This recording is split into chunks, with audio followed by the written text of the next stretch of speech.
Police వ్యవస్థను కాలానికి అనుగుణంగా అప్గ్రేడ్ చేసుకోవాల్సిన అవసరం ఉందని పోలీస్ ఆఫీసర్స్ రీట్రీట్ 2026 కార్యక్రమంలో సీఎం రేవంత్ తెలిపారు. సాంకేతిక నైపుణ్యం ఉన్న అధికారులను నియమించుకోవాలని సూచించారు.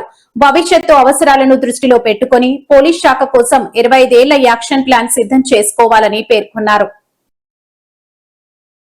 నా సూచన ఏంటంటే ఇక్కడ ఉన్న అధికారులకు స్టేట్ మొత్తం ఇక్కడనే ఉంది పోలీస్ డిపార్ట్మెంట్.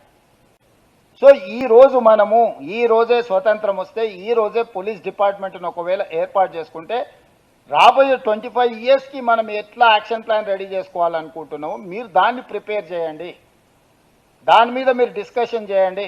మీరు రిక్రూట్ చేసుకున్న దాంట్లో కూడా ఐటీ ప్రొఫెషనల్స్ ఉన్నారు చాలామంది. నేను ఐపీఎస్ కానీ గ్రూప్ 1లో రీసెంట్గా సెలెక్ట్ అయిన వాళ్ళందరి వాళ్ళ బ్యాక్గ్రౌండ్ చూసిన. Most of them